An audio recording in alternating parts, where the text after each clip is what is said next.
Got the Texans Fan Better Podcast. Jim Bridge, Fifth Ward Crenshaw. You know the best out there. Keno, Funk Diggity 713. To all my Texans Nation. If you feeling good, I want you to throw them H's up high. Yeah, like that. I see you. Let's swarm. Yeah, Houston, Texas, born and raised. Yeah, that's where I'm from. The best city in the state. Yeah, we stay turned up. This excitement in the air for the Houston Texans. We swarming all year, causing havoc, we wrecking. Coming off that edge, we got 5-5, time for our one. Thing on the outside, locking down your number one.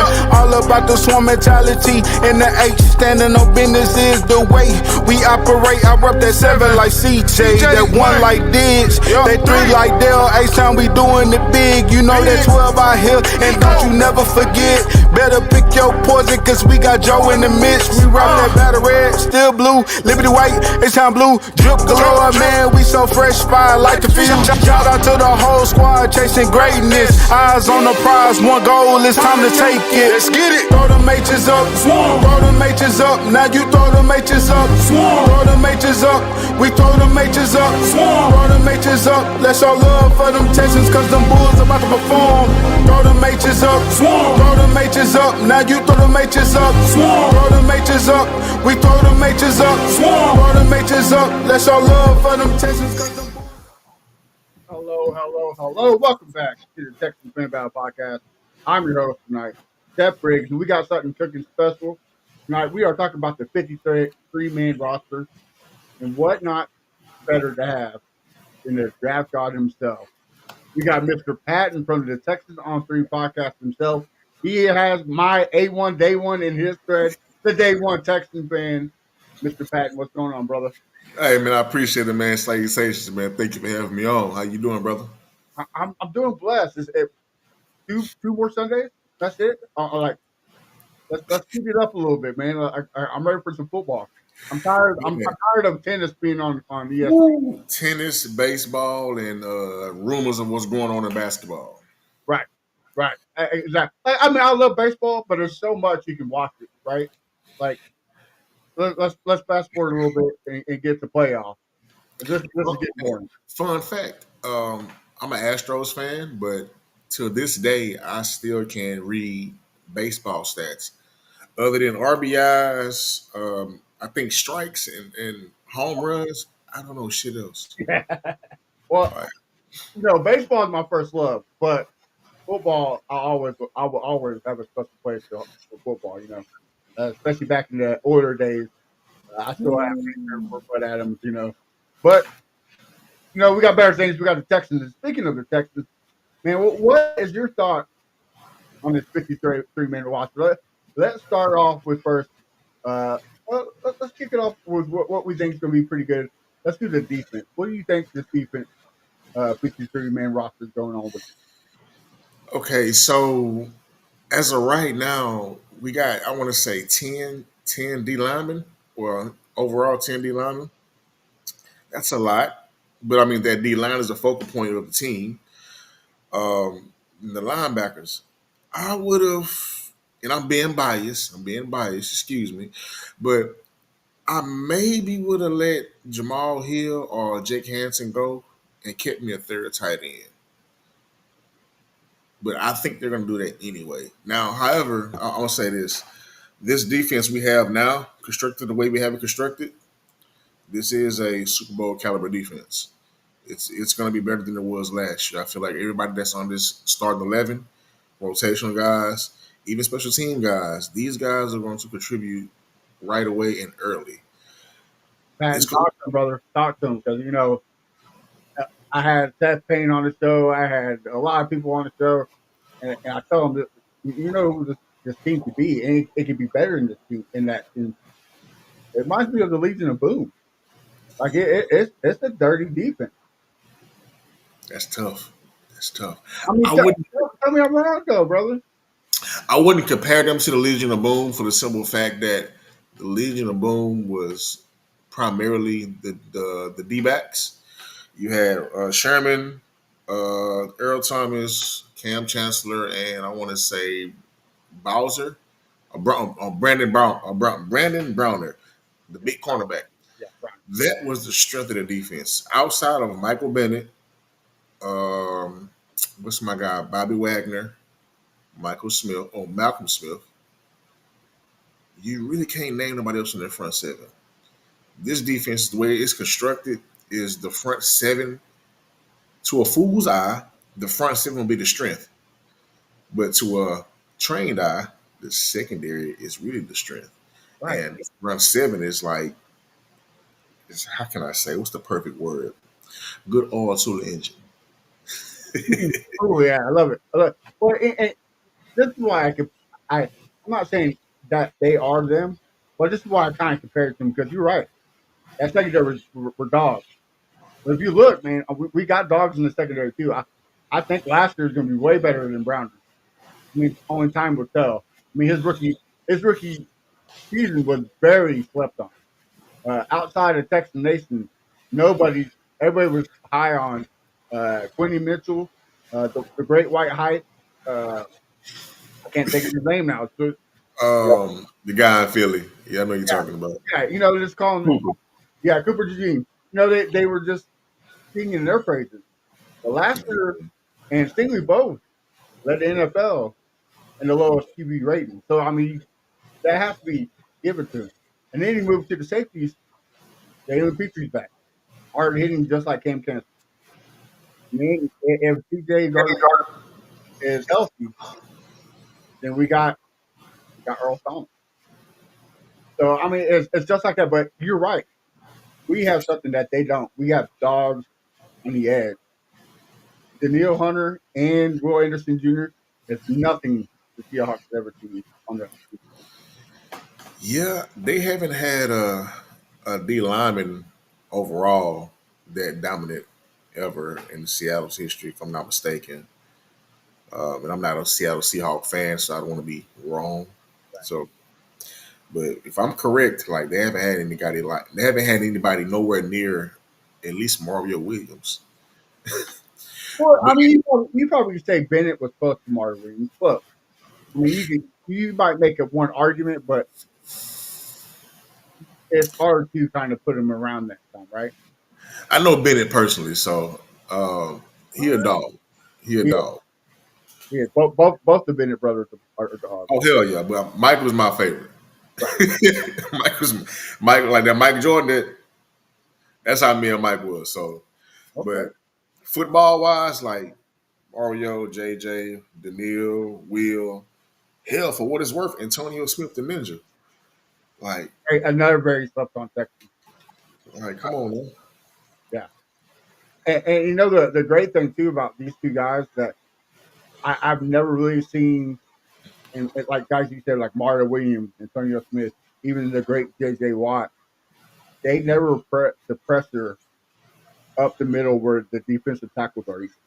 Because you got guys like Mario Edwards, Sheldon Rakin, Tim Shuttle looking like Pro Bowlers. You know what I mean? Like, don't get me twisted. I'm not saying that those Mario Williams and all them weren't great because they were, but they never assisted the defensive tackles like these two guys. They're setting the edge like nobody have ever seen set the edge. So the D line we have now is a well-oiled engine that not one part can work without the other part. Absolutely. So for what it's worth, Daniil and Will can get 20 sacks apiece on the outside, hypothetically, right? But they would never see those numbers if the D tackles with the rotation are not doing their jobs. And the way D'Amico coaches his D line, it's an attack based D line. It's not much thinking, if any at all. Hey, see ball, go get ball. See running back, go get running back. See quarterback, go get quarterback. Right? You're attacking every play. It allows the lineman to play freely. Hey, this is your gap on this play. On patrol your gap, contain your gap. Make sure nothing goes past you. And like that's the best way to play as a D lineman. Most D linemen love to play the way. The average D lineman can't think and like process at a quick pace. Far as okay, should I rush? Should I not rush? Should I watch the quarterback? Should I watch the running back? Should I watch this? No, Right. Just go. Know that if I do my job, the people behind me, my linebackers and my DBs, will take care of anything that's behind me. What I got to do is get to the quarterback, create havoc, and create pressure. Because if the ball comes out flimsy, they're going to have an opportunity to get the ball. or a little too much power or a little too less power, right? Like Right. it always getting to the quarterback flustered is going to make a mistake, and that's what we and Definitely. and I know you said 10 defensive linemen. I agree, it is a lot, but that's the great mind of D'Amico, right? Like we got guys like Barnett and flipping the guy we got from the Bears and flipping uh, Taylor. Taylor. Yes, those guys can be starting linemen on any other team, Yeah. and we got them as great death pieces. That's what's so great about D'Amico is like he likes to rotate that line to keep fresh and to keep the offensive line on their feet. Because I mean, there's times where the Neil Hunter and Anderson they can get complacent, they can be, contained. Well, switching up and giving it a different pace Hmm. throws it all off. And it's not just the defensive line; he does it to the D back, does it to the linebackers. So it gives a good pace, which I like, and it helps them stay healthy in the long run, right? Oh yeah, most definitely. So yeah, I agree with you. I like to see a little bit more on the tight ends and a little bit more on the offense, but I can see why he did it, right? Well, today they filled the practice squad and they actually brought back Harrison Bryant. Mhm.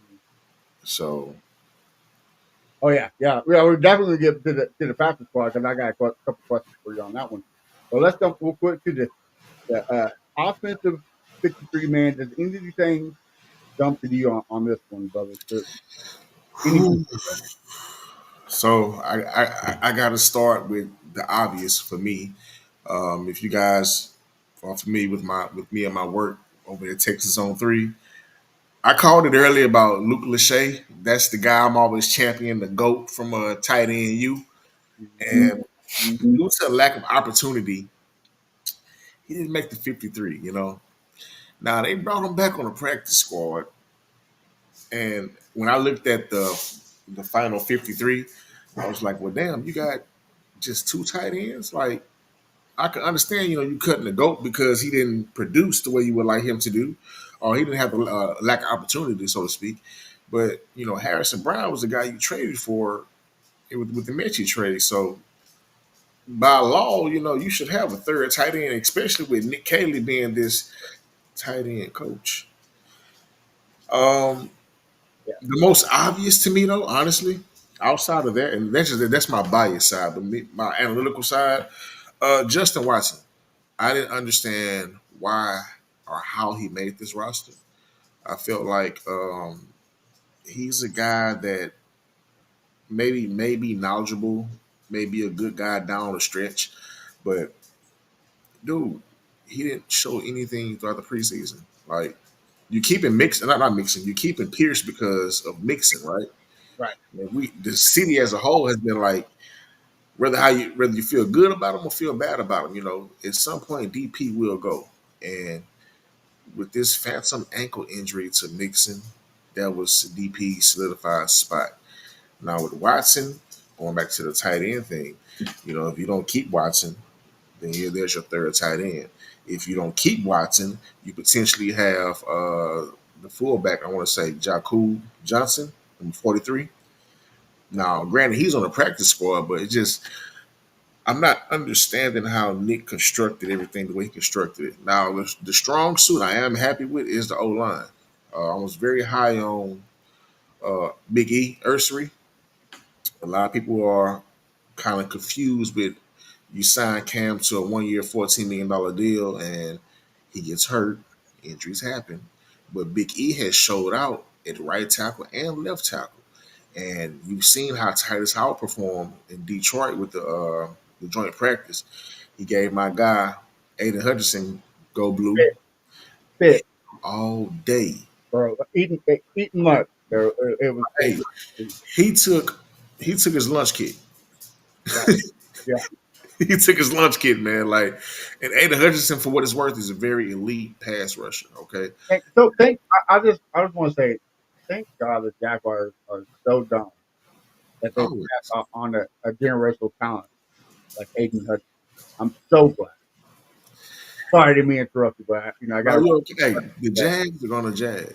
absolutely. The Jags gonna jag, man.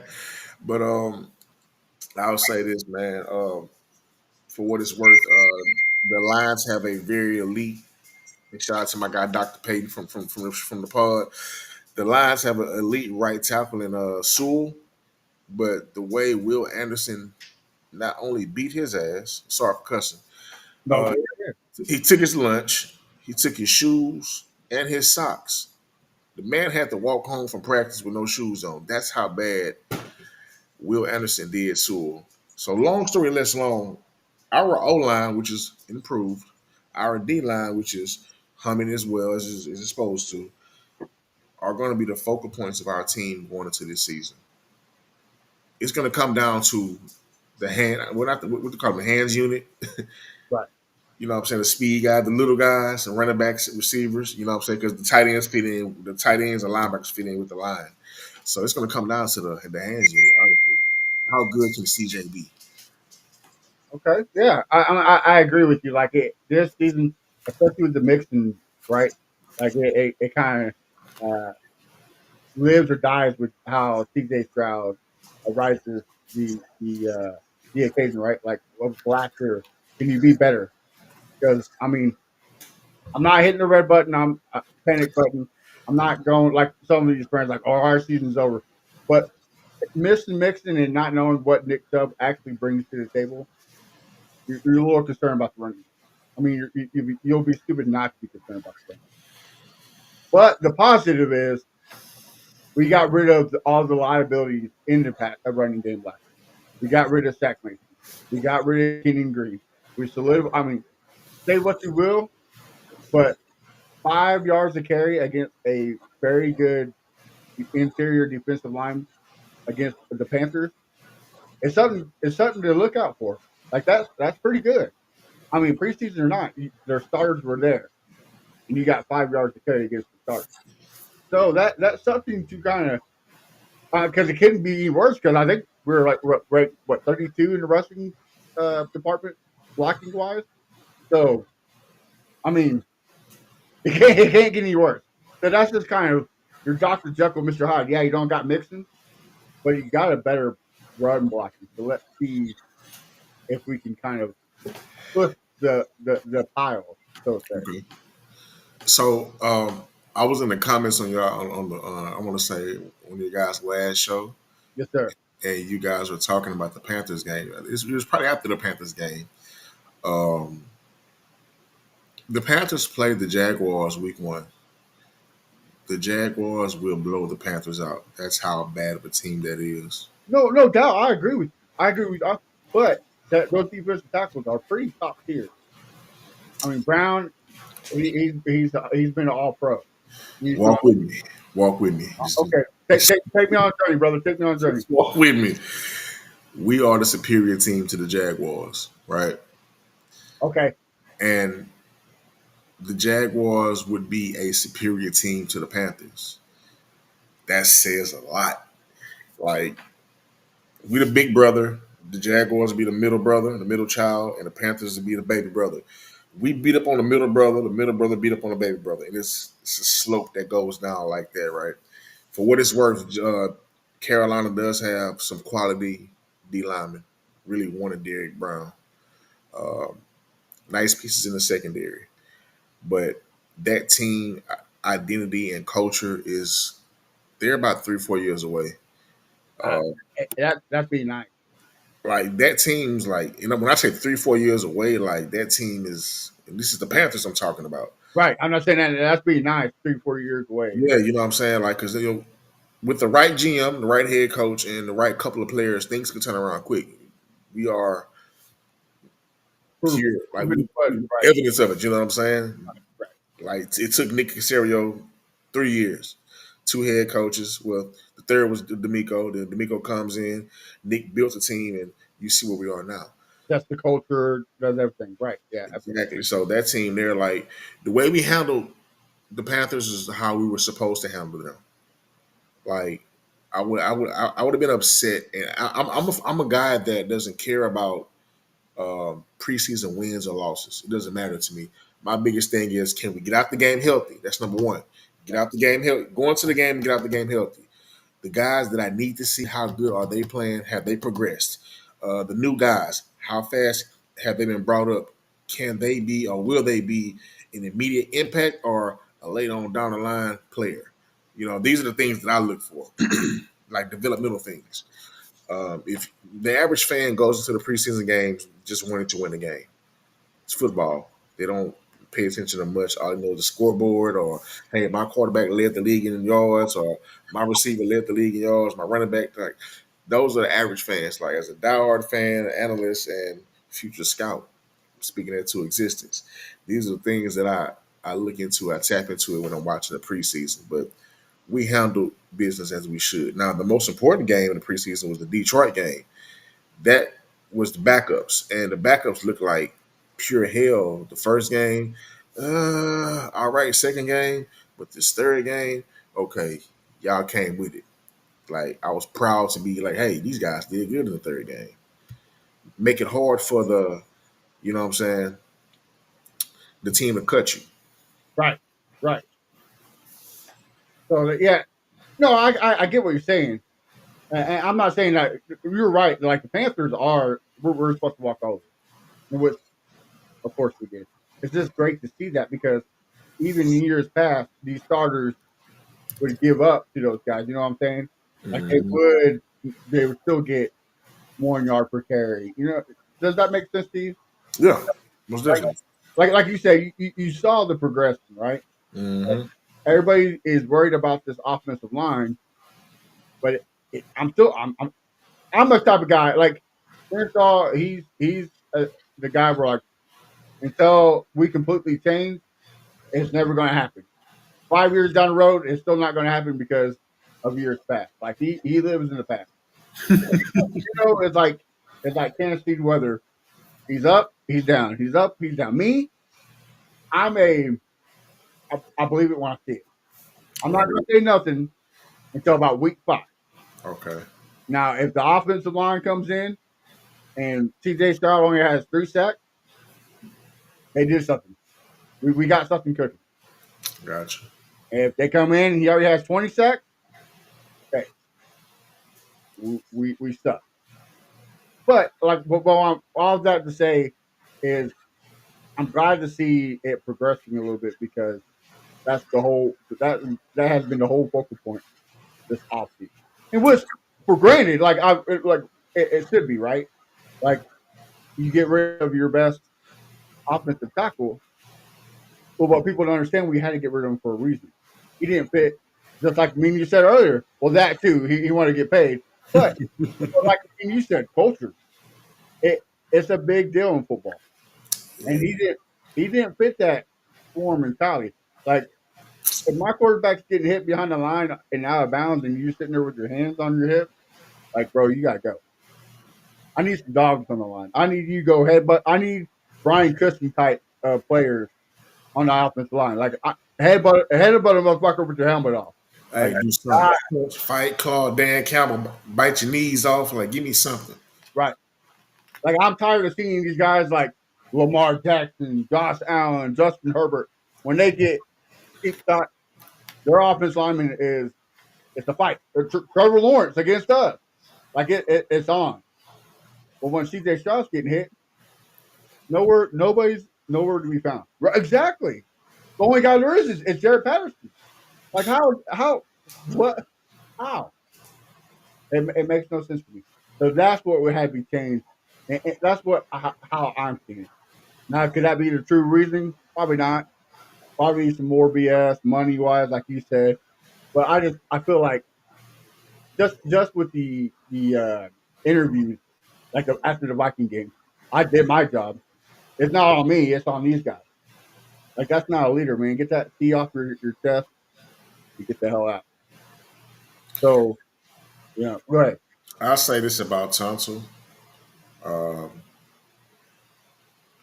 For what it's worth, he is the best pass blocking left tackle in the NFL. Oh, absolutely, absolutely. That's the one thing I can truly say about him and not feel bad, not feel slight or be funny about it.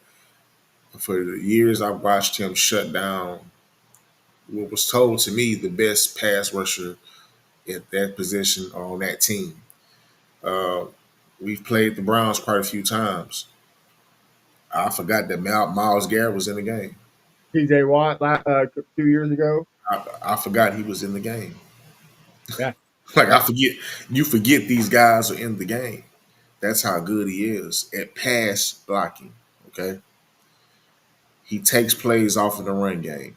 He's gonna for sure. If there's an over or under and false start, you can bet on take the over. You're gonna win money every time. I guarantee you. Hey, bet your rent money, bet your car note, bet your 401. You're gonna double it. Betting on him to go to the over. Easy, easy money. Yeah. So I mean, the reset had to happen. It's not always what you want to see as a fan, especially as a quarterback, franchise quarterback you got with CJ. You don't want to lose your best pass blocking guy. Um, I always say, man, and Nick we trust. Nick knew what he was doing when he did what he did. You got maximum value for him at the time that you could have got it for him. If you would have waited a year longer, it'd have been way less than what you got. If you Especially would, with them wanting more money. yeah, I mean, hell, you should have did it after the CJ's first year. You'd have got more than what you got for him because that year he was hurt. You had Titus Howard, George Fant. Oh God, so many other guys rotating that offensive line. Like in that line that year, for what it was worth, it did way better than this consistency you had of a line the next year. So, but in hindsight, man, where we are right now, Titus Howard is a right tackle or a tackle, however you feel. Ursay is the future left tackle, the present for left tackle, will be a Hall of Fame and All Pro left tackle. I'm just telling you what it is, man. I can already see it, and it's gonna take time. He's gonna have a guy that beats him here and there, but for what it's worth, my guy will show up and show the fuck out. Well, and then too, it got hurt. C.J. Stroud. Any quarterback that has to face one and or first and 20 almost every possession, it's gonna hurt. It's gonna hurt. It's gonna hurt the drive. It's gonna hurt the flow of the games. And it seemed like that. It seemed like every third down, crucial third down, third and two, third and one, he gets a false start. Like, bro, what are you doing? Third down. You can't run the ball, even if you have momentum. You can't run it. Absolutely. Crenshaw, you here, brother?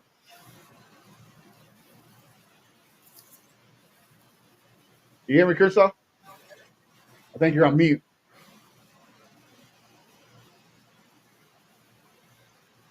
Oh, looks like Crenshaw is not with us right now, but here.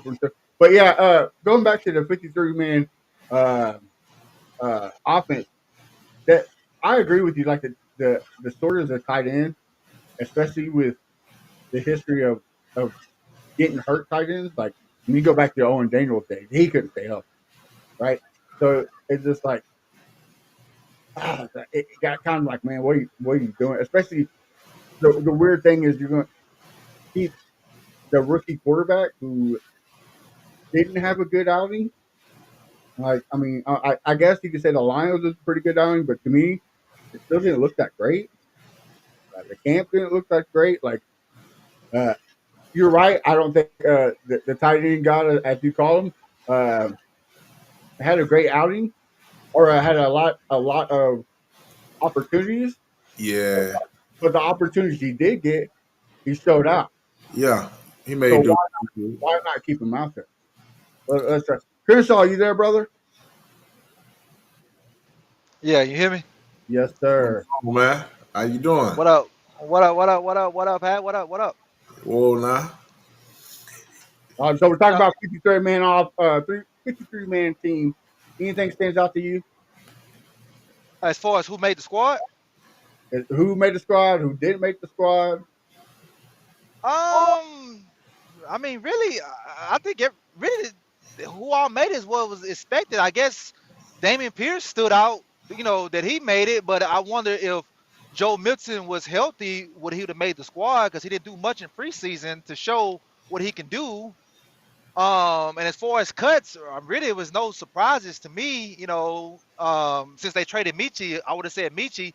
If if he would have made the team, I'd have said Michi would have been a surprise or whatever. If he would have got cut, I'd be like, okay, he should have got cut. But everything happened the way it's supposed to happen. So I'm okay with it. I'm okay with it. I'm just curious to see how everything gonna plan out once the season starts. How this old line really gonna look when they playing 55, 60 snaps a game. I want to see these boys really ready. I know it's a work in progress, but hey, the way this squad is built, we got to come in guns blazing.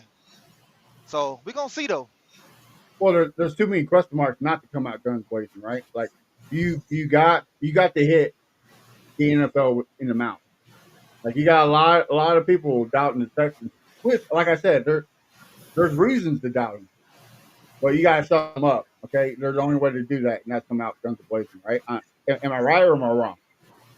Oh, you're right. I mean, because as a fan base, we always upset when we get disrespected. They never pick us to win.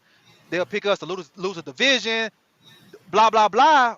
But that's because we give them that because we don't show that we here to stay.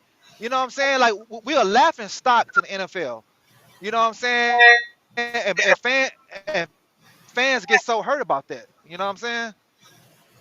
Well, yeah, and to I don't know if you get it on your podcast about that, but we do on here. If you go against the grain, you don't know what you're talking about.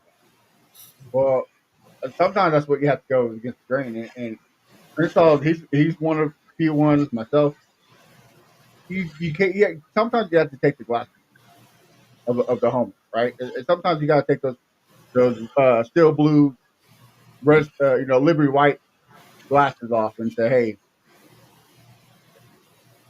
right now CJ Stroud looking like Dak Prescott. You know what I mean? Like it's just you know what I mean? Like you gotta say sometimes what the fans don't want to hear, brother. I, I Well, I saw your comment the other time. You didn't agree with that, but yeah, and look, I was about to stir the hornet's nest, man. I know Crenshaw's a James Harden fanatic. I would stir the hornet's nest, man, I but ain't no James Harden fanatic. here we go. I already there it is. There it is. Look, I put it to you like this, man. Me personally, when I speak about this team, I am a fan first. I'm learning to be more of an analyst, broadcaster first than fan first. But last year, people called me a Debbie Downer, as I was telling people that, hey man, we not gonna go far if we can't do this. We not gonna go far if we can't do that. And I get it, you in the moment, the morale is wherever it is for you at that time. But I'm a guy that I have foresight, and I just knew. I said, man, this is not gonna work. Once Diggs went down, okay, we got Tank, but Bobby has not been doing. Hell, Bobby didn't call a damn second half adjustment until the Cowboys game. That was the first time I seen all season where there were actually second half adjustments. And I I'm like, he can't really say that because who knows? Maybe it was just mixing making plays. You know what I that, mean? that too. But hey, whew, Jesus, he's stressing me out, man. But I say this though. CJ is more locked in than he was going into year two, going into year three. And that's all I can say about that because now I see that you're locked in, but now I need to see what do you do once you are quote unquote locked in. All right. I went and got you more guys to throw the ball to. I tried to revamp your offensive line according to the fans. It looks to me that it's like 60-40. 60 is not happy, 40 is happy. Me personally, I see the vision. I think real good. I believe real good. I know we're going to be okay. Can I give you guys my starting five going into week one from left to right? Big E, Ursery, LT at left guard, Andrews at center, Ed Ingram at right guard, and Titus Howard at right tackle. That line there will give you 1,000 yards rushing collectively, not by one person, because Mixon won't be playing if he plays this year. But I feel like collectively between Chubb, Dare, because he's gonna get some carries too. But between Chubb, Dare, Pierce, and Woody, that will give you at least 1,000 yards rushing. And of course, CJ would get out and get some rushing yards too. But it would be very, very highly upgraded from what it was last year overall. No, I agree with you. And like last year, Chris was saying before even the season started, he said, "No, bro is doing too many podcasts. He's running his mouth too much for being on the rookie year. Like Yeah. you need to stop." And sure enough, you kind of have this. You call it a slump, you call it whatever, but you had a down year. And CJ Stroud's rookie year to now, it was a down year. So, but like you said, he's locked it. They did, and to me, I know Crenshaw's a little down on Nick Casario right now, but to me, it did see like uh, Nick Casario kind of went. He attacked the draft in the offseason as plan A, B, and C. Right? If Nico Collins goes down, you got his replacement in Jaden Higgins. Kurt goes down, you got his replacement in Noel. Right? You got you built this offensive line on competition, and it's looking like who thought Andrews was going to be the starting center, right? Like it looked. Did you really? Okay. Well, you have better foresight because I didn't see it. Even on the defense, when Jalen Petrie went down, I tell you, some plays with Eric the liability Murray, I had to hold my breath. Right now, you go get a guy like in Jalen Smith who played the Petrie part, who can also fill in for you, or if Lash needs to play off, if Stingley needs to play off, like it can plug and play. And same thing with Bree, the other safety Bree, that he can come and play again. It looks like they built on trying to get past that divisional round, because when we get to that divisional round, the only weapon we got is Nico Collins. So This go ahead. this draft we had, I don't. Maybe Crenshaw can further explain to me why he's down on Nick Casario. But this draft we just had, this was the best depth draft we've ever had, and you gotta look at it like going into this draft. Like as you was getting going to, we didn't have a lot of depth at receiver, safety, quarter, hell, even running back. We didn't have our potential starter lineman. If we didn't draft Big E, if we would have left this draft without an offensive tackle, period, and you are basically dependent on Blake Fisher, you are shit out of luck. Especially after you traded back when Simmons was still on the board.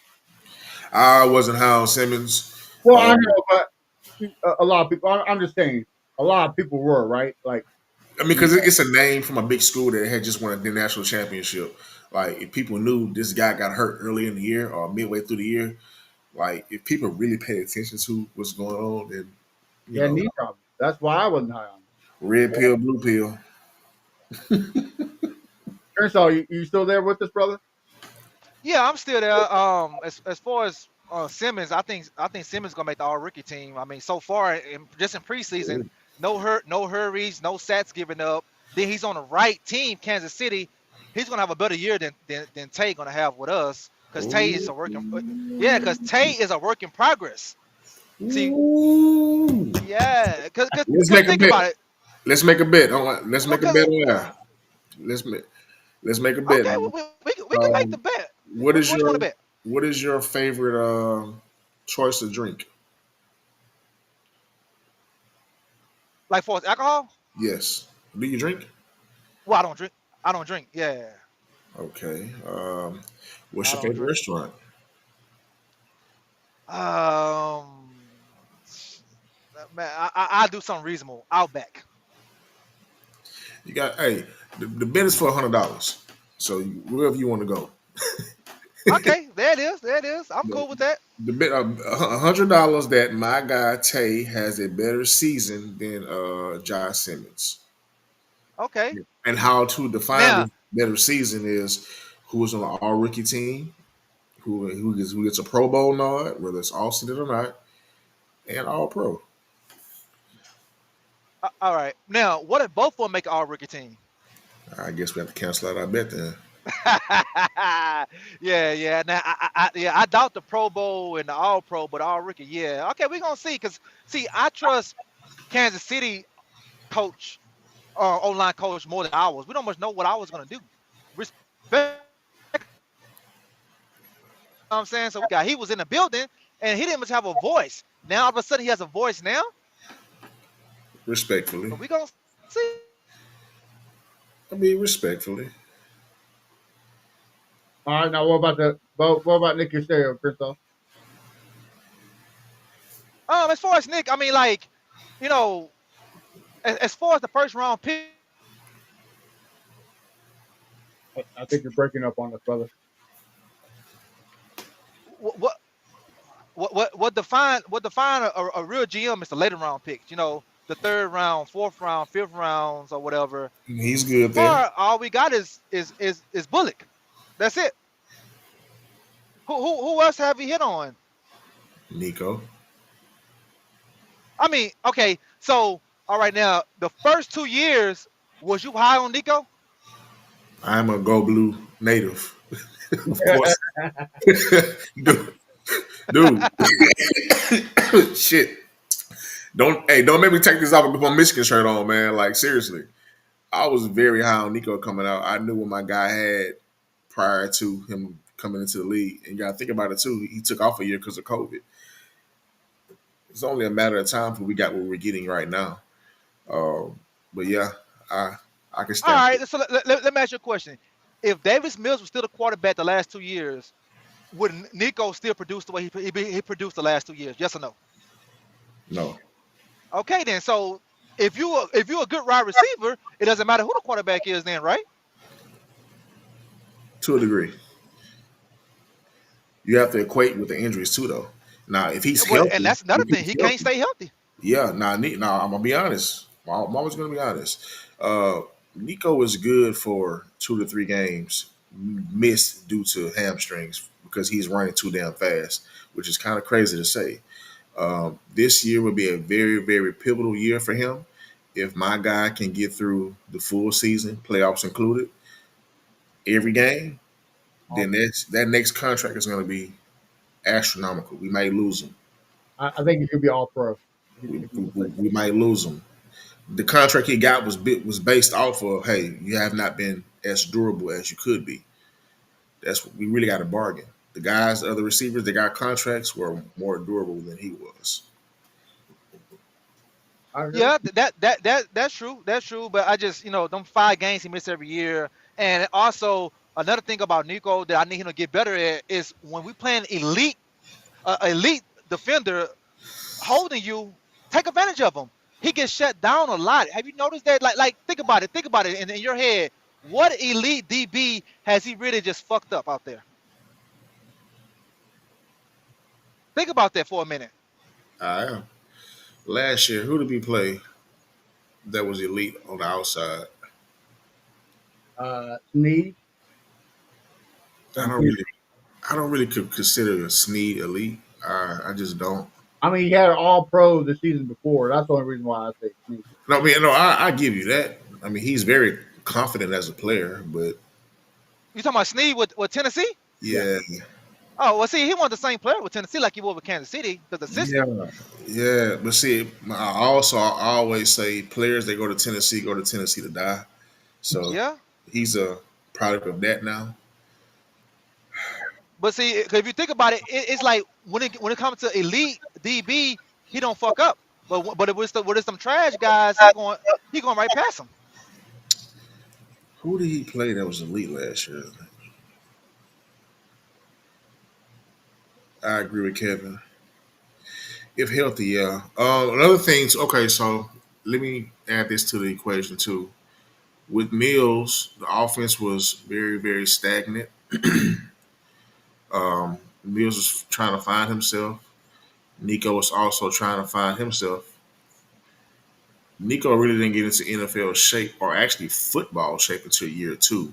And even then, in year two, he had injuries as well. You didn't really see him hit his stride until CJ got here. And even when CJ got here, truth be told, Tank Dell was receiver number one up until the injury. Right. Nico just happened to be the guy that was open, take the screen, run down the field, get a touchdown. Like he was a big play guy. Tank was all over the field when he was healthy. Uh, All right. Well, all right. Let me say this. Let me say this. Okay. So he hit a stride when CJ got here. Tank number right. one receiver. Okay. Now why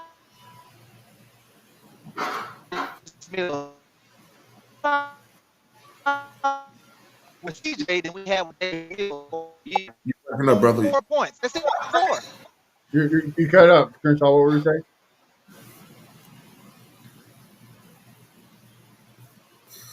Are you there,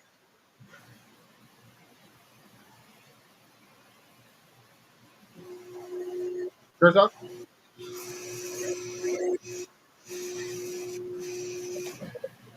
Must have bad connection. But no, like I get where he's come from too, because I mean, kind of like Trent McDuffie, right? He kind of had a good game against Nico in the playoffs. Nico was a little bit quiet, right? That's one thing I can say about Nico, and I feel like it will change this year. Come playoff time, he does disappear, and I feel like it's because God teams are doubling and tripling him. You know, you got of course, the cornerback, safety over the top, and you have the linebacker on that side wherever he's at in the spots where if he's trying to go a quick slant or across the middle, he's already locked up. I mean, the window's not there, so and then there's no need to force it to him. You know, Well, and that also is it is hurt by not just him, right? It's hurt by, and it's kind of rise to unique where Crenshaw talking about Nick. There's no other weapons, right? Like when everybody goes down, the depth is not there. Crenshaw, you back, brother? hell, Yeah, I'm back. I'm back. I'm back. But I don't. I was just saying, how come our offense on an average 4 more points with CJ, Nico, and Tank than we did with Davis Mills? okay. I'm gonna use my trump card, Bobby. That's my Okay. trump. All right. All right. All right. So let me ask you this question right here. So is this the same Bobby? Can't lose.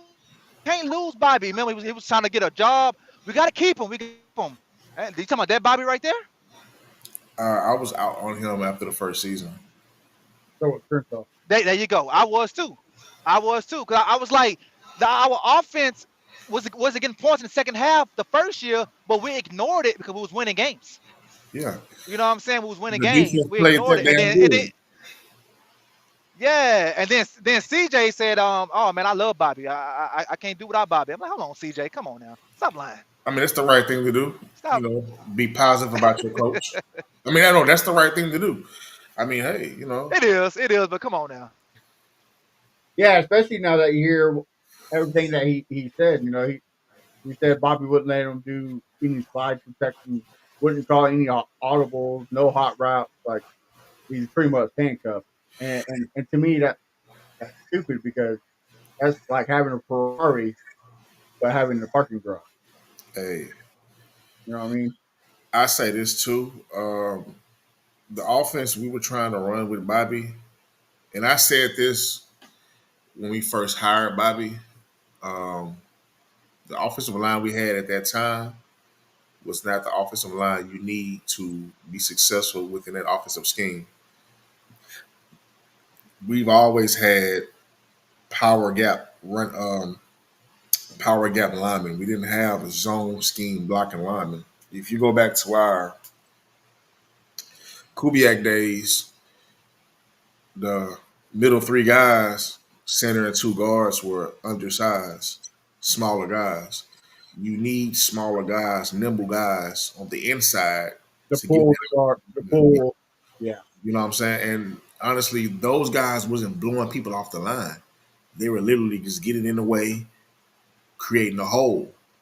I'm moving you. You're moving, but I'm using you to move because you're moving, and I'm just turning you to the side just enough to where my running back can either hit this hole or that hole, and that's how that scheme works perfectly. We didn't have that offensive line for that. Um, with credit to Nick Cayley, the guys we have now are the perfect guys to run. We're going to run. What we're going to be running going into the season. Like, guys, I'm telling you, mark my words. I've been saying this on my show and in the barbershop, at the mailbox, wherever you see me, you want to talk O-line, I'm going to tell you the same shit. The O-line we have this year will be very, very successful. I'm not saying we're going to be top five, And, top and two, top three. and that's the thing. We don't need it, right? We just need a No. middle of the pack offensive line. That's all. Competent. Competent. I need some guys that, hey, I need snot coming out your nose, spit coming hanging out, like, and you putting a helmet on somebody. Okay, that's what I need. Well, we don't need like them being like Will Levis with Gia Gutty only lasting 3 minutes, right? Like, don't blow your load. Make it the long game, and let's keep it going, right? Yeah, Crenshaw, you got anything to add? No, I mean you're right. Like I say, long as they're around 15, 16, that's good. You can't be 31, 32 like last year. You can't be like that, bro. You can't be like that. But I will say this here. I don't. I'm trying to go by the last 10 years. No team has won Super Bowl without at least a, All Pro or a Pro Bowl on an offensive line. So, in order of us to get there, one of those guys going to have to do that, and I don't know who the hell would that be. So Titus, that's something. Well, we're gonna see with Titus because Big E. right now, Biggie. I mean, first year I doubt it, bro. Why not us? I think he makes the Pro Bowl. I think All Pro might be pushing it, but he might be able to make Pro Bowl. Why Man, not us? I'm gonna keep saying that. Why not us? because it just history shows it doesn't happen. I mean, we only had what two left tackles in the history to make the Pro Bowl, right? Dwayne Brown and Tunsil. And and Tunsil, You said tackles or left tackle? Well, left tackle. I was Okay. about to say because Eric Yeah. Winston made that Yeah. right tackle. Mm-hmm. Yeah, so it's just hard. Like a lot of like I say, I go by history. Somebody said CJ might throw 40 touchdowns. I don't see 40 touchdowns because it's so hard to throw 40 touchdowns. That is hard to do. What is your number for him? 33, Ooh. And, 33 touchdowns. That's my number. and to me, that's what we need, right? Like we don't. Everybody wants to have this 5,000 yard and 50 touchdown season. We don't need that.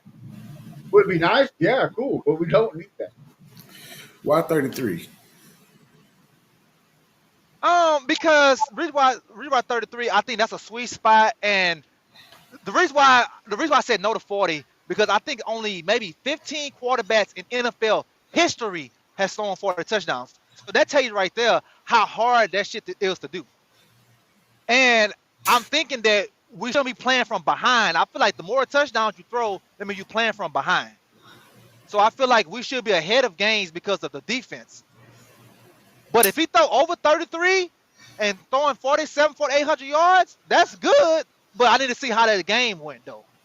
You know what I'm saying? I need to see how that game went. Like, Right, yeah, no, I get it. Does that make sense to you, man? Um,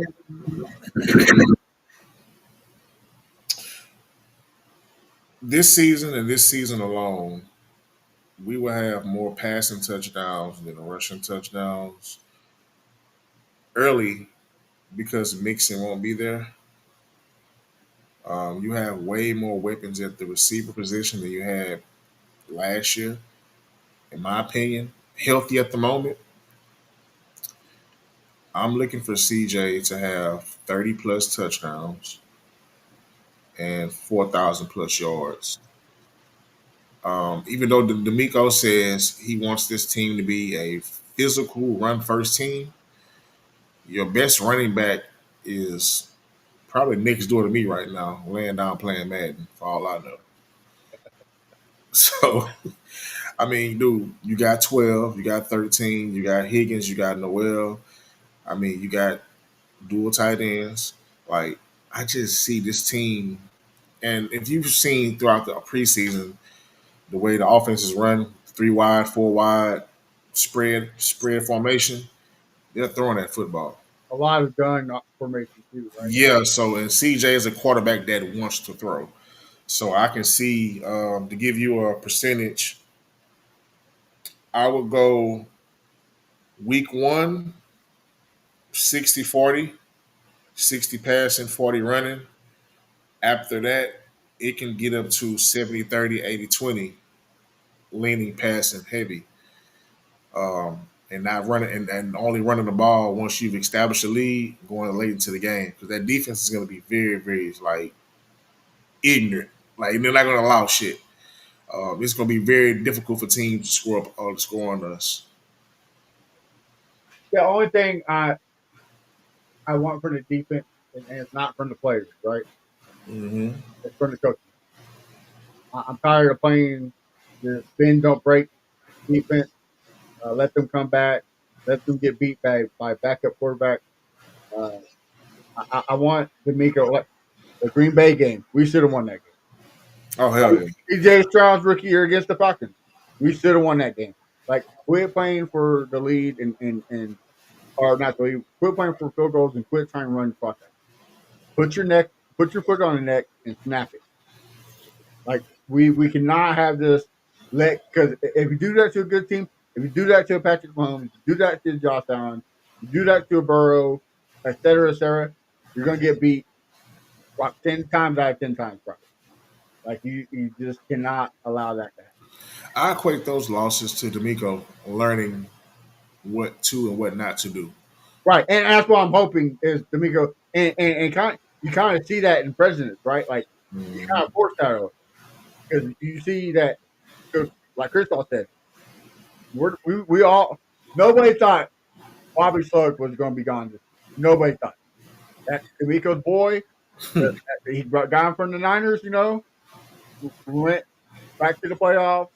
Like it seemed like everything was happening, but then that Chiefs game happened and left sour taste in your mouth, and he got rid of everybody. Got rid of Tunzel, got rid of Zach Mason, got rid of Kenyon Green. Like you got to go. So you kind of see like, okay, now I got to take a step forward. And only time, like I said earlier, I'm a prove it guy. So you got to prove it to me, and I think he will. I'm really high on D'Amico this season. I feel like he's at a point now where he has figured it out to a degree. I wasn't. I'm gonna always be honest. Whether the people like it or not. But D'Amico hasn't reached his point where okay, I'm gonna trust my other coaches or coordinators to take over this game or take over this practice, not practice, but more so game, right? Um, with Bobby, there was a ceiling. You know, we the fans, we seen the BS happening in year one with Bobby. Yeah, we won games, but the defense helped us a lot. But the same shit we complained about more so in year two was the same shit we didn't complain about in year one. And granted, we had the same fucking record, same shit in the playoffs, but what was more evident was the same shit. In year one, it was more so put on Front Street in year two. So now you have to do something about it. There's no way around it. So now what are you going to do? And lo and behold, D'Amico came in, put foot on ground, fist on table. Hey, you, out. I love you, but you got to go. So now what are you going to do? You know? And I'm really believing in Nick Caley. This offense is like I keep saying, man. I said after the draft, you're not going to know what this offense is going to look like or have an idea what this offense is going to look like until after the draft. And And even after the like draft, week 5, right? Week 5 is that's where you're gonna know. Okay, you got all the reps in that you need. You know what to do. Week 5 is the game setter. Like this is the team you know you have, right? That to me, that in my opinion, that's when you know what kind of team you got. I can see it now. Just tapping into my foresight. This defense will be top three, and we won't be three. This defense will hum around 2,000 Ravens.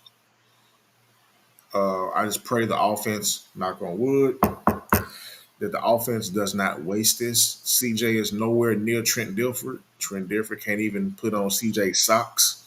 Um, though we won't have the bull running back in Mixon, you still got a semi bull and Nick Chubb to make do.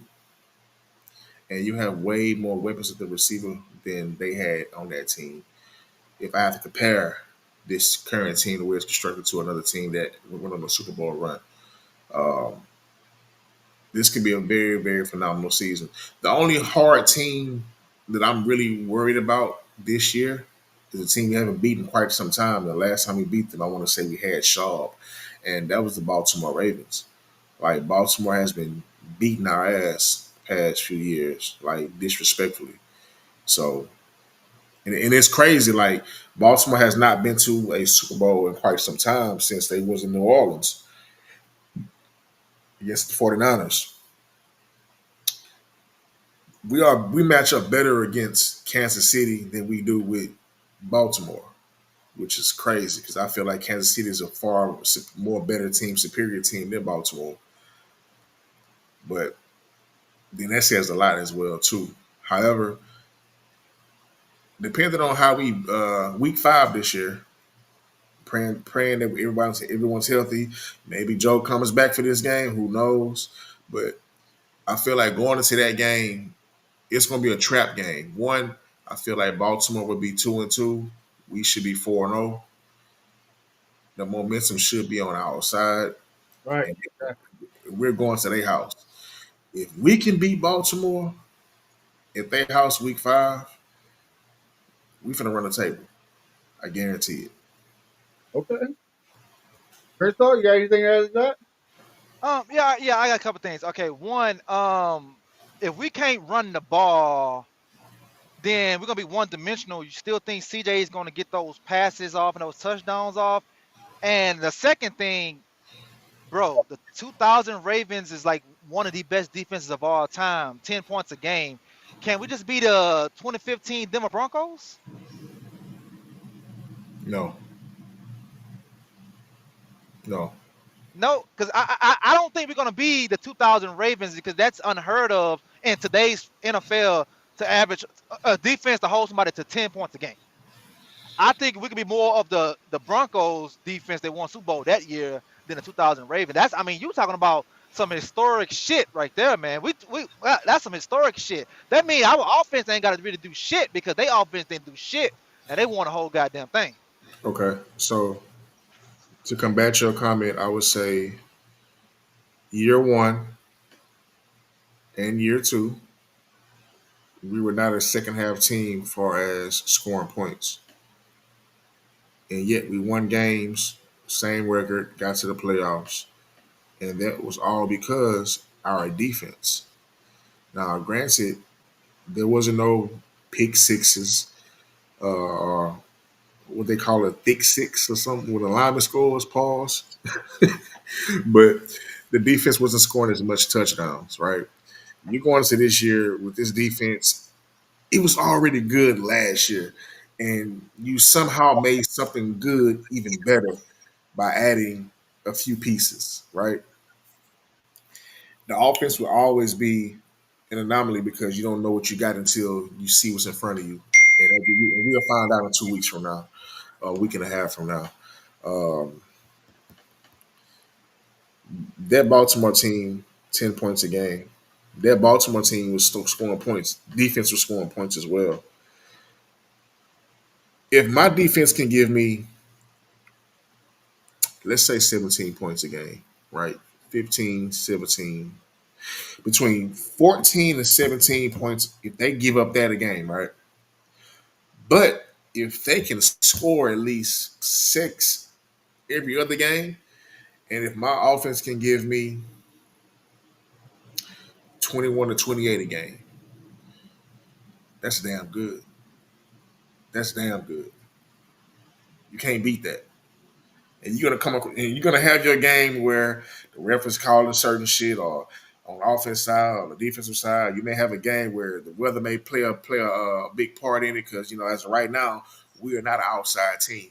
We are a dome team, unfortunately. especially in the playoffs. You know what I'm saying? Like the best game we had outside in history was Chicago when it was raining, and we barely won that game Yeah. with Foster. I was about to say the Tampa Bay game, but I forgot that was at home. Yeah, you're right. You're right. So I'm just saying, like that. Then the Chicago game is raining. Like I still remember, I can see it right now. Foster's catching a touchdown right there in the end zone. You know what I'm saying? Scoring a touchdown. Like it's crazy. Oh man, I like this comment right here. Yes, speed is there. If Harris County stays hurt too, compared to oh man, dude, that guy there, he's the guy that helps us beat Baltimore. He's the guy. He had him beat in the playoffs until he got hurt. He is the guy. And hell, dude, we played Baltimore in the playoffs. I looking back at that game, Dawson Schultz did not show up at all whatsoever, as he normally does in the playoffs. There's neither here nor there. But that defense as a whole got burnt out. Going to they gave it all they had in the first half. They couldn't kick in that second gear again going to the second half. It was tired. But for what it's worth, Baltimore's a very fast team, quiet as kept. All right. Absolutely. I got something. Okay, now I'm when you said about the defense, we pretty much it's the same players. We really it's nothing new. It's the same players. Right now, we're banking on Locksmith, and Kalen to have a good sophomore season like they did their rookie season. Because if those guys keep going up, we're gonna be great. But if those guys take a turn, we're gonna suck. Think about that for a minute. You know, We're gonna suck. So it's pretty much the same guys. It's really nobody new. so for what it's worth, Kamari Lassiter had a good rookie season. I don't Great rookie see season. any reason why he would digress. But Because it can happen though. I mean, shit happens all every day. Kalen Bullock, in my opinion, could have had a better season. He took too many bad angles to the ball carrier at times. He is a natural ball hawk. I expect him to catch more interceptions. The problem we had last year, we had all of our safeties on the field, especially after Petrie got hurt. You got a healthy Petrie. Uh, what's my guy? Gardner Johnson. He's going to be back full force. I believe Reed should be ready week one. He's a crash out candidate to replace Jimmy Ward. You also have to remember, potentially you are getting back a healthy Harris County. If not healthy, then you got EJ Speed, who's just as fast as Harris County. And the big guy in the middle, uh, next to Fadakowski, will be Sheldon Rankins. Sheldon Rankins, when he was here, was a dog. And then you got Will getting ready to go into a contract year. He was loading up for a contract year. And then you got Daniil Hunter. Like, I ain't got to talk about Stingley, bro, because we all know what that's like. He's the one guy you ain't got to mention because you know what's over there in that corner. Like, All pro year. it's scary, dog. It's very, very scary. The Oh! biggest It's definitely health. scary. And this is for all 32 teams. No matter how good your team is, one injury can derail everything. And if we can get through this shit 85% healthy, we a problem. We That's are the problem in Texans history, right? I mean, you probably go back to the Matt Schaub days. I mean, Matt Schaub didn't get hurt in 2011. We probably win the Super Bowl. ain't no problem. We do. Well, I just, Uh, We do. you know, That, all right. I got one for you. I got one for you because you said when we play Baltimore we'll be 4-0, right? that's week 5. If we're going into Yeah, that game, that's week 5. 4-0, right? Yeah. Okay, I see. I had us 3-1 going into Baltimore. I had us the Rams as a loss Okay. because I just feel like their team is together. They know what's going on, and we still got a lot of question marks on the offensive end. I think we're gonna start off slower, and their home crowd is gonna go get in the game and take us out. That's the only reason why I got us losing that game right there. Now it's gonna be a good test because to see, I don't. I'm curious. Who you think Steen's gonna hold, Puka or he's gonna hold Adams? Adams. I Adams. Okay. see that's the Okay. thing though. It's the scheme, right? That's the only bad thing about D'Amico Oh scheme. shit! No, no, no, no. He don't follow nobody. It depends on the zone. No. Stingley travels. I had to recalibrate that.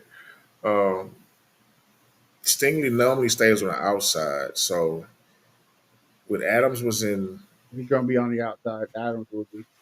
I don't know. Adams when he played us last time with the Jets, he was primarily on the inside. He was picking on Wilson. Petrie. Petrie. Yeah, so that's a matchup nightmare right there because Petrie can't do anything with that man at all. Um, I would say this: Kamari moves to the inside. If Adams is on the inside, Kamari moves to the inside. Smith is on the outside, and Stingley travels with Puka. That I should be hope he. I hope he does. I hope he lets Stingley travel, and I think Kamari isn't he better on the inside anyway? can be. The only thing is he's played inside. Only thing is you didn't have anybody to replace him on the outside, and now you actually do now. So for this particular game, if Adams, this is how I would do it. Stingley travels with Puka. Kamari travels with Adams. Your two corners follow their two receivers wherever they go. And you get safety, high safety, low. Yep. Honestly, well, I would give help to Kamari because he's not as fast. But with Stingley, go do your thing. I'm not worried about you. That's how good that man is. Excuse me. I see it. Good stuff. Yeah, I mean, I'm with that. I mean, I hope that's the case. I hope that's the case. I hope he let this man roam. But knowing D'Amico, he might be like, nope, you stay on one side, don't follow nobody, and that's what he normally tells Stingley to do. So I don't know if he does that this year in year three, we gotta start questioning his coaching, bro. Nah, he gonna let Stingley travel. He will. That's all I hope for. When you got and I know this word gets thrown out a lot, but you got generational talent in England. You got to let the man cook, right? You got to let the man do what throw him out there on an island. Hmm. Let him cook. So, all right, fellas. Well, with that being said, in the wise words of Crenshaw himself, this is the worst part because it's the end. But back before we let you go, with the season started, we're bringing a topic that we everybody likes is hot take.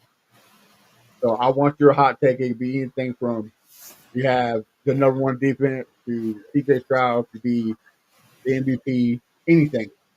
What's your hot take for Houston Texans this year? Super Bowl champions. Oh, okay. Well, you hear it first. You bookmark it. You heard it first on Texans Fan Battle. Super Bowl champions Super for Bowl champions. And by a landslide. okay, Crenshaw. What's your hot take, real quick? My hot take this year will be Dominique Collins playing 17 games.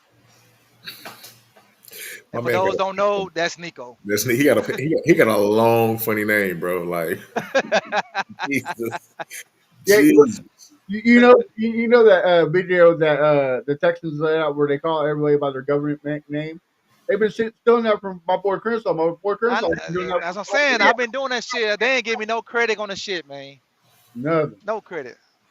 My hot take is we will bring back the defensive player of the year, especially after hearing Patton talk. Say my boy Stingley's going to up PS2. He's going to bring back the Defensive Player of the Year back to Houston. Ooh, man, I was thinking more Will Anderson, but Stingley, okay, I'll You take it. got you got three of them: Will, Daniil, and Stingley. Those are three guys that can potentially win that award. Sting has a chip on his shoulder, and I think he's going to keep going. So I got to give it to Sting. But he's going to have some help from those guys. So, but yeah, I love it. I love it. All right, man. Well, Pat, tell us where we can find you on social media and what you got cooking, so that way we can support you, brother. Uh, so I'm one fourth of the Texans on Three podcast. Shout out to my guy Frank Nitty, Killer Cal, and Dr. Payton. We go live every Tuesday and Friday at 7 p.m. You can catch us on YouTube, Twitter, Instagram, Facebook, and we also have a TikTok that I do not use. That's for the kids, but hey, we on there. My handles is I'm more available on Twitter than I am anywhere else. Buy the album or Patton, either way it goes, that's where I'm at. Hey man, and also I'm a season ticket holder too, so I'm at every game. I'm in section 101, man. You see the hell? I might have a brisket. Ain't no might. I'm gonna have a brisket sandwich in one hand and Dr. Pepper in the other, just like this. You can't not spot me. I'm right there. Absolutely. Now, Crenshaw, what about you, brother? Um, you can find me at Fifth Ward Crenshaw everywhere. You say you 101. I'm 115, so I'm right by you. You to my left. Yeah. You by the Yes, club. sir. You by the club in the back. Yes, there. Yeah, I'm like right by Trill Burgers and shit. Yeah, yeah. I know where you at, man. We got to link Yep. up, dog. Yes, sir. Yeah, absolutely. Especially when we're trying to petition Crenshaw and not doing a halftime show, but at least doing an opening show for the Texans with the song "Form." So Oh man, hopefully, we gotta do. Hey Crenshaw, we gotta get a new song for the season, man. Like Yeah, I get mean, hey, I'm with it. I'm with it. You know what I'm saying? I'm not as good on the mic as you and Keno, but I could do a little something, something. no, man. I always wanted to do something each season for him. You know, Yeah. especially going into the playoffs. But man, God is good, man. It was something gonna shake. Something gonna shake. Something will shake. absolutely. Hey, everybody, make sure you also follow our brothers that could be here. 8 Pound Honcho at 8 Pound Honcho 713, and then our boy Keno here, Ken out everywhere. You can follow myself at A1 Day One Texans, and then of course the podcast, the Texans Fan Battle. We're about to have some articles drop, so if you like to read about the Texans, make sure you check the website out. Uh, Till then, any last words, fellas, before we sign off? Well, as I always say on Um. that show, I'm hungry. So y'all know what that means. Nah, I don't got nothing. I don't got nothing. All I gotta say, if anybody going to the Rams game, holler at me. I'm gonna be there. My man, my man. Hey, oh man, I'm not going to that game, but I will be at the Seattle game though. Let's see how. Oh, okay. That's Monday Night Football, right? Yeah, Yeah, yeah, yeah. Okay. that'll be my first time going to an away game. Oh, okay. Yeah, yeah. Yeah, I'll be yeah, living in yeah. Kansas It's gonna City, be so live. I'll be here for the Chiefs game. So I was wondering where the hell you was at, but makes sense. hey, happy wife, happy life. So I got put up with this horrible Chiefs kingdom. You know what I mean? So I got to tough it out. Well, guys, Pat, thanks again for coming on, man. We're definitely have to do this. We're gonna have to get the other boys on the show. Yes, So sir. we talk ball. But till then, guys, we're 2 Sundays away from it. That is just right around the corner. So let's get going. Let's welcome the Texans with open arms, and let's get this hot take from Patton for real. Let's win the Super Bowl. Hey man, Till then, stay blessed. Have a good week, and we'll see y'all next time. thanks for having me, man. I'ma calm down.